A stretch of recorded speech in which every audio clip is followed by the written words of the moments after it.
प्रिय विद्यार्थियों, class 10th के दो चरों वाले रैखिक समीकरण युग्म के पार्ट 9 में आप सबों का स्वागत है। मैं उम्मीद करता हूं कि पार्ट 9 देखने से पहले आपने पार्ट 1 से लेकर पार्ट 8 तक अवश्य ही देख लिया होगा। पार्ट 9 में हम लोग 3.3 का अध्ययन करेंगे। इसमें हम लोगों को रैखिक समीकरण युग्म को हल करने की विधि के बारे में चर्चा किया है। तो सबसे पहले हम लोग यहाँ लिखे हैं रैखिक समीकरण युग्म को हल करने की विधियां। इसको हल करने की दो विधियां हैं, ज्यामितीय विधि और बीजगणितीय विधि। ज्यामितीय विधि को ग्राफीय विधि भी कहते हैं, इसको आलेखीय विधि भी कहते हैं। यह हम लोग आलेख बनाकर और ग्राफ बना करके इसको हल करते हैं, वह ज्यामितीय विधि है। और अब तक 3.2 तक हम लोग उसके बारे में पढ़े हैं। अब 3.3 से बीजगणितीय विधि शुरू हो जाएगा। इसमें सबसे पहली विधि है प्रतिस्थापन विधि, दूसरी है विलोपन विधि और तीसरी है वज्रगुणन विधि। हम लोग 3.3 में प्रतिस्थापन विधि के बारे में पढ़ाई करेंगे। अब हम लोग 3.3 के मैथ को शुरू करते हैं। इसमें एक एक करके धीरे धीरे सभी विधियों का हम लोग चर्चा करेंगे और बढ़िया तरीके से पढ़ाई करेंगे। आइए अब शुरू करते हैं। उदाहरण 7 में कह रहा है कि प्रतिस्थापन विधि द्वारा निम्न रैखिक समीकरण युग्म को हल कीजिए। समीकरण युग्म है 7x - 15y = 2, x + 2y = 3। दो समीकरण दिया है और इसको हम लोगों को हल करना है। अब हल करते हैं। अब उदाहरण 7 को हम लोग हल करते हैं। सबसे पहले क्वेश्चन लिख लेंगे 7x - 15y = 2, समीकरण नंबर 1 लिख देंगे। x + 2y = 3, समीकरण नंबर 2 लिख देंगे। इस क्वेश्चन को हम प्रतिस्थापन विधि से हल करते हैं। इस विधि में सबसे पहले हम लोग समीकरण 1 से ऐसा लिखेंगे, 1 से। अब उस समीकरण 1 को ले लेंगे, 7x - 15y = 2 ले लेंगे समीकरण 1 से। अब इसको हल करेंगे। इसमें से 7x को हमने पक्षांतर किया तो यह हो गया -15y = 2 - 7x। इसमें से -15 को पक्षांतर किया तो 2 - 7x बटा -15 हो गया।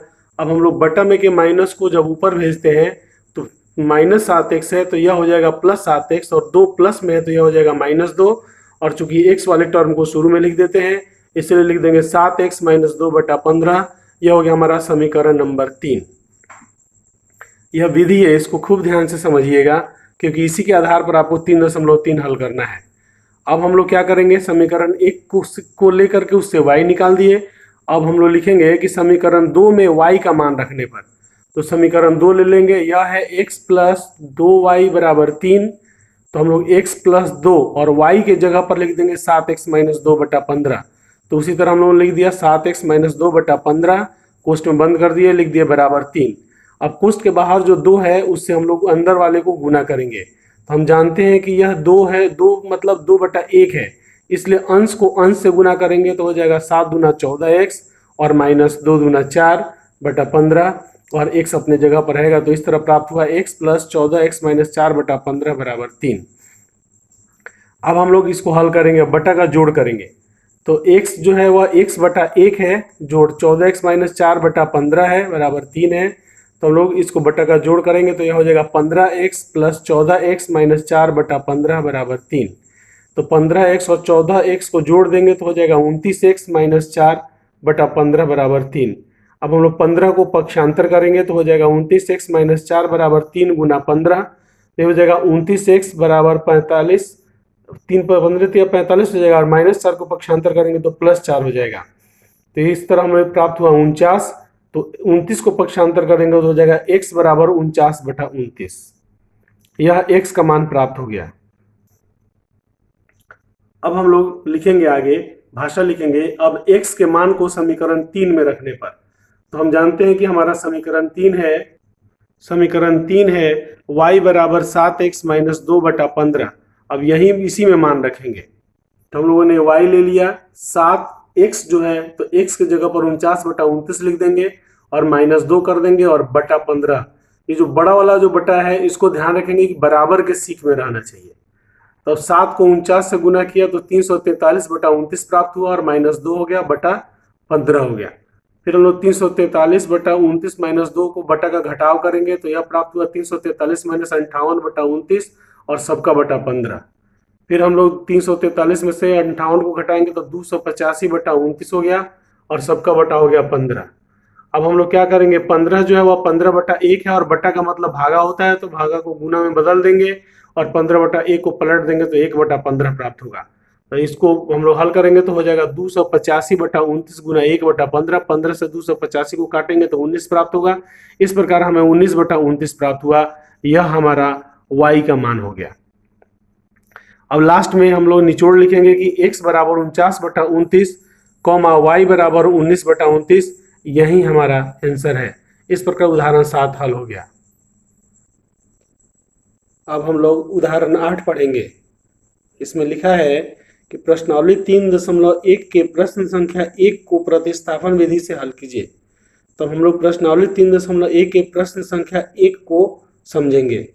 प्रश्नावली 3.1 के प्रश्न संख्या 1 में कहता है कि आफ्ताब अपनी पुत्री से कहता है, 7 वर्ष पूर्व मैं तुमसे 7 गुनी आयु का था, अब से 3 वर्ष बाद मैं तुमसे केवल 3 गुनी आयु का रह जाऊंगा। क्या यह मनोरंजक है? इस स्थिति को बीजगणितीय एवं ग्राफीय रूपों में व्यक्त कीजिए। तो हमको यह स्थिति लेना है और इसको प्रतिस्थापन विधि से हल करके और इसका आंसर प्राप्त करना है। अब उदाहरण 8 को हल करते हैं। उदाहरण 8 में लिखा है आफ्ताब और पुत्री का उम्र, तो यहाँ मान लेंगे, माना आफ्ताब की उम्र बराबर x वर्ष और पुत्री का उम्र बराबर y वर्ष। अब कहता है 7 वर्ष पहले, तो 7 वर्ष पहले आफ्ताब का उम्र हो जाएगा x माइनस 7 वर्ष और पुत्री का उम्र हो जाएगा y माइनस 7 वर्ष। पहली स्थिति में कहता है कि 7 वर्ष पहले मैं तुमसे 7 गुनी आयु का था, तो इसका समीकरण बनता है x माइनस 7 बराबर y माइनस 7 गुने 7। फिर लिखेंगे x माइनस 7 बराबर 7y माइनस 49। फिर इसे हल करेंगे, 7y को पक्षांतर करेंगे और माइनस 7 को पक्षांतर करेंगे, तो 7y पक्षांतर होकर के हो जाएगा x माइनस 7y और माइनस 7 पक्षांतर हो जाएगा 49 प्लस 7, तो x माइनस 7y बराबर माइनस 42। यह हो गया समीकरण नंबर 1। अब उसी प्रकार हम लोग दूसरी स्थिति के लिए बनाएंगे, तो 3 वर्ष बाद आफ्ताब का उम्र हो जाएगा x प्लस 3 वर्ष, पुत्री का उम्र हो जाएगा y प्लस 3 वर्ष। प्रश्न से दूसरी स्थिति बोलेगा 3 वर्ष बाद में तुमसे 3 गुनी आयु का था, ऐसा बोला है, तो हो जाएगा x प्लस 3 बराबर y प्लस 3 गुना 3। तो इसको हल करेंगे तो x प्लस 3 बराबर 3y प्लस 9 प्राप्त होगा। तो 3y को पक्षांतर करेंगे और 3 को पक्षांतर करेंगे, तो x माइनस 3y बराबर 9 माइनस 3 प्राप्त होगा। इसी हल को आगे बढ़ाएंगे तो देखते हैं x माइनस 3y बराबर 6 हुआ। यह हुआ समीकरण नंबर 2। लिखेंगे अब प्रतिस्थापन विधि से हल। प्रतिस्थापन विधि से यहाँ समीकरण 1 और 2 हमें प्राप्त हो गया। अब हल करेंगे समीकरण 1 से x माइनस 7y बराबर माइनस 42, तो माइनस 7y बराबर माइनस 42 माइनस x, y बराबर माइनस 42 माइनस x और माइनस 7 को पक्षांतर किया तो बटा माइनस 7, तो 7 का बटा में माइनस 7 आ गया, तो उस माइनस को जब हटाएंगे तो प्राप्त होगा y बराबर 42 प्लस x बटा 7। यह हो गया समीकरण नंबर 3। अब लिखेंगे y का मान समीकरण 2 में रखने पर, तो समीकरण 2 में लिखेंगे x माइनस 3 गुने y को हटा के 42 प्लस x बटा 7 रख देंगे, बराबर 6 हो जाएगा। अब माइनस चूंकि बाहर है इसलिए कोष्ठ लगा करके 3 से गुना करेंगे, तो यहाँ x माइनस 3 से 42 को गुना किए तो 126 प्राप्त हुआ और 3 से x को गुना किए तो 3x प्राप्त हुआ। कोष्ठ में बंद करेंगे क्योंकि बाहर में माइनस है, बटा 7 लिख देंगे। और फिर हम लोग बटा का घटाव करेंगे, तो x यहाँ x बटा 1 है, तो हम लोग बटा घटाव करेंगे तो यहाँ 7x हो जाएगा और चूंकि बाहर माइनस है इसलिए कोष्ठ लगाते हुए माइनस लिख के 126 प्लस 3x लिख देंगे और बटा 7 करेंगे और बराबर 6 कर देंगे। तो यहाँ पर अब हम लोग कोष्ठ को हटाएंगे तो 7x माइनस 126 माइनस 3x प्राप्त होता है, बटा 7 प्राप्त होता है, बराबर 6। अब देखते हैं कि 7x में से 3x गया तो 4x बचता है, माइनस 126 होता है, बटा 7 बराबर 6। अब 7 को पक्षांतर करते हैं तो 7 वहाँ गुना में चला जाता है, तो हो जाता है 4x माइनस 126 बराबर 6 गुने 7, तो 4x बराबर 42 हो जाता है और माइनस 126 को पक्षांतर किया तो प्लस 126 हो जाता है। अब 42 को 126 से जोड़ते हो तो 168 प्राप्त होता है और 4 को पक्षांतर करते तो बटा 4 हो जाता है, काटते हैं तो 42 प्राप्त होता है। इस प्रकार हमें x बराबर 42 प्राप्त हुआ। अब इसी विधि में आगे बढ़ते हुए लिखेंगे कि अब x का मान समीकरण 3 में रखने पर, अब x का मान समीकरण 3 में रखेंगे तो y बराबर 42 है प्लस x की जगह फिर 42 लिख देंगे बटा 7 हो जाएगा। दोनों को जोड़ेंगे तो 84 बटा 7 होता है, तो 12 सत्ते 84 कट जाता है, इसलिए y का मान 12 प्राप्त होता है। अब हमें x और y का मान प्राप्त हो गया। अब हम लोग आंसर लिखेंगे। अतः आफताब का उम्र बराबर 42 वर्ष और पुत्री का उम्र बराबर 12 वर्ष। इस प्रश्न को हमने हल किया, इसमें थोड़ा सा बदलाव कर लेंगे कि हम लोग शुरू में लिखे हैं ना, माना आफताब का उम्र बराबर x वर्ष, तो उसमें वर्तमान उम्र जोड़ देंगे। इस तरह पुत्री का उम्र लिखे हैं y वर्ष, तो उसमें वर्तमान उम्र जोड़ देंगे। इस तरह थोड़ा हल्का सुधार करेंगे। इसमें आंसर लिखते समय भी सुधार करेंगे कि आफताब का वर्तमान उम्र बराबर 42 वर्ष और पुत्री की वर्तमान उम्र बराबर 12 वर्ष, ऐसा सुधार कर लेंगे तो प्रश्न और सुंदर हो जाएगा। अब उदाहरण 9 हम लोग पढ़ेंगे। उदाहरण 9 में कहता है, आइए अनुच्छेद 3.3 के उदाहरण 2 को लें। अर्थात 2 पेंसिल और 3 रबड़ का मूल्य 9 रुपया है और 4 पेंसिल और 6 रबड़ों का मूल्य 18 रुपया है, तो प्रत्येक पेंसिल और प्रत्येक रबड़ का मूल्य ज्ञात कीजिए। अब इस उदाहरण को हम लोग हल करते हैं। यह है उदाहरण नंबर 9 का हल। लिखेंगे, माना एक पेंसिल का मूल्य बराबर x रुपया तथा एक रबड़ का मूल्य बराबर y रुपया है। अब हम लोग प्रश्न में दी गई स्थितियों से प्राप्त समीकरण युग्म, प्रश्न में जो स्थिति दी गई है कि 2 पेंसिल 3 रबड़ का मूल्य 9 रुपया, 4 पेंसिल 6 रबड़ का मूल्य 18 रुपया, तो इस आधार पर हम लोग क्या करेंगे, 2 समीकरण तैयार करेंगे, मीन समीकरण युग्म तैयार करेंगे। अब हम लोग अपना प्रतिस्थापन विधि से हल करेंगे। समीकरण 1 से 2x प्लस 3y बराबर 9 लेंगे। यहाँ 2x को पक्षांतर करेंगे तो 3y बराबर 9 माइनस 2x प्राप्त होगा, और 3 को पक्षांतर करेंगे तो y बराबर 9 माइनस 2x बटा 3 प्राप्त होगा। इसको समीकरण नंबर 3 कहेंगे। अब y का मान समीकरण 2 में रखने पर, अब y का मान समीकरण 2 में रखेंगे तो हमें प्राप्त होगा 4x प्लस 6 गुना 9 माइनस 2x बटा 3 बराबर 18। तो 3 से 6 को काट देंगे तो 3 दूनी 6 हो जाएगा। तो यहाँ हमें प्राप्त हुआ 4x प्लस 2 कोष्ठ में 9 माइनस 2x बराबर 18 प्राप्त हुआ। अब कोष्ठ को मैंने गुना कर देंगे, 2 से कोष्ठ को गुना करेंगे तो प्राप्त होगा 4x प्लस 18 माइनस 4x बराबर 18।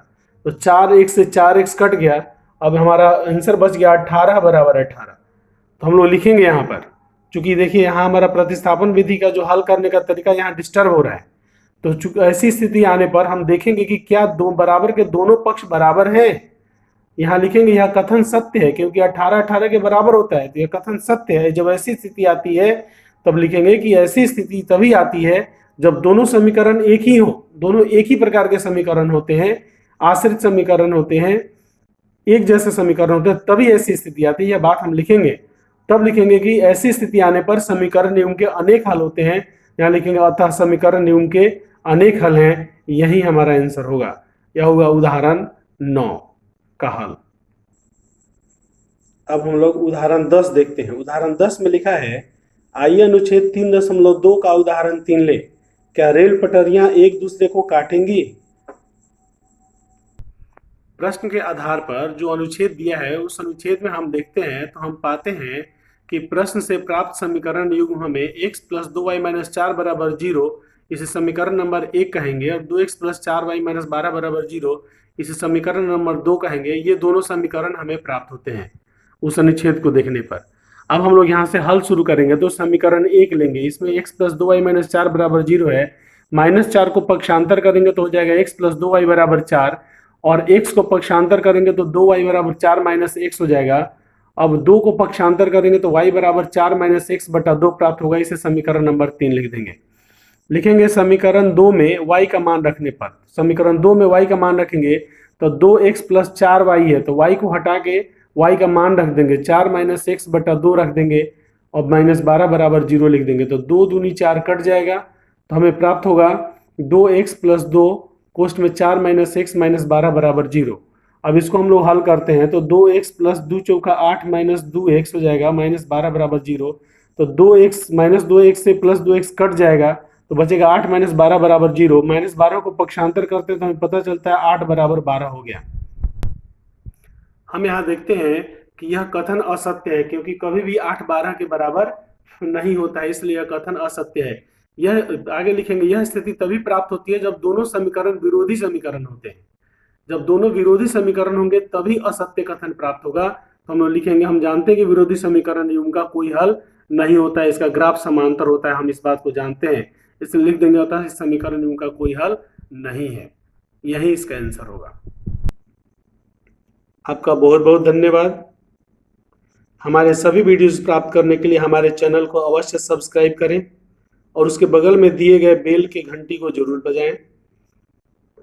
हमारे वीडियोस में आपको टेक्स्ट बुक की रीडिंग प्राप्त होगी, नोट्स प्राप्त होंगे तथा उसके आधार पर दिए गए सभी प्रश्नों के जवाब मिलेंगे जो आपके बोर्ड के प्रश्न को हल करने में मदद करेंगे। पुनः आप सभी का बहुत बहुत धन्यवाद।